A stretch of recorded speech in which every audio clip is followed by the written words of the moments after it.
Heureusement, elle a eu le bon réflexe. Parce qu'à cette hauteur, une chute, et c'est terminé. La jeune femme est complètement figée. Impossible pour elle de bouger. Mais au-dessus, son ami continue de la presser pour qu'elle avance. Alors elle essaie de se forcer à regarder droit devant, sans jamais baisser les yeux, et reprend l'ascension à main nue sur cette immense tour relais abandonnée. Le problème, c'est qu'aucune des deux ne voit ce qui saute pourtant aux yeux. La structure est rongée par la rouille. Certaines parties sont déjà fissurées, et plusieurs boulons tiennent à peine sous les rafales. Elles ont beau faire attention à chaque geste. Le vrai danger, lui, est déjà là. Et tôt ou tard, il risque de les condamner. Après 2 heures d'escalade sans arrêt, elles atteignent enfin une petite plateforme. Mais pour elles, ce n'est toujours pas la fin. Leur but, c'est le sommet. Là-haut, il n'y a aucune protection. Et plus elles montent, plus le vent devient violent. Rien qu'en regardant ce qu'il reste à grimper, Becky sent déjà ses jambes lâcher. Tremblante, elle se tourne lentement, attrape l'échelle d'une main, puis la secoue prudemment pour vérifier qu'elle tient encore. Ce n'est qu'après ça, qu'elle ose enfin poser le pied dessus. À ce moment-là, son ami se retourne et la prévient.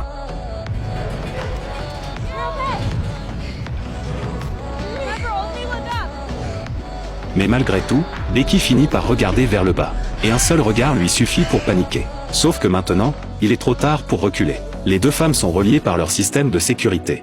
Et tant que celle qui est devant continue d'avancer, Becky n'a pas d'autre choix que de suivre. Après quelques mètres supplémentaires, elle tombe face à un nouvel obstacle. 2 énormes antennes qui leur barrent complètement le passage. Heureusement, son amie maîtrise parfaitement ce genre de situation. Même dans un espace aussi étroit, elle parvient à se faufiler avec aisance. Dès qu'elle trouve un point d'appui, elle tend immédiatement la main à Becky.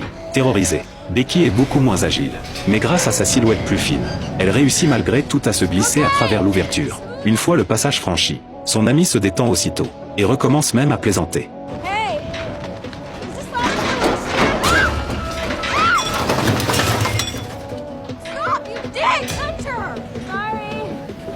Il faut dire qu'elle est une grimpeuse expérimentée. Chez elle, plus c'est dangereux, plus l'adrénaline monte. Mais ce qu'elle ne réalise pas, c'est qu'en secouant l'échelle un peu plus tôt, elle a fait sauter un boulon qui était déjà à bout.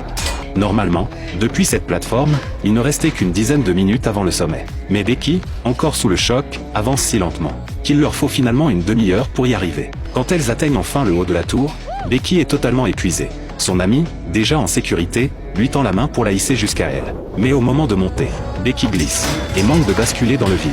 Par réflexe, elle s'accroche de toutes ses forces à l'échelle. Et grâce à l'aide de son ami, elle finit enfin par rejoindre le sommet. Une fois debout, elle regarde en bas. Et là, tout change. Elle a l'impression d'avoir le monde entier sous ses pieds. Pour la première fois, Becky comprend vraiment ce que ça fait d'être tout en haut. Les deux amis sortent aussitôt leur téléphone, pour immortaliser l'instant. Mais celle qui l'a entraînée jusque-là n'en a toujours pas assez. Elle détache même sa ligne de sécurité, et se suspend d'une seule main au-dessus du vide. Chez elle, le danger semble presque banal.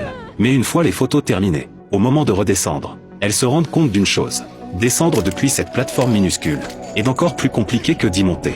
Pour éviter que Becky ne panique ou ne glisse, son ami la retient d'une main, et la laisse passer la première. Quand Becky est enfin entièrement repositionnée sur l'échelle, elle relâche lentement sa prise.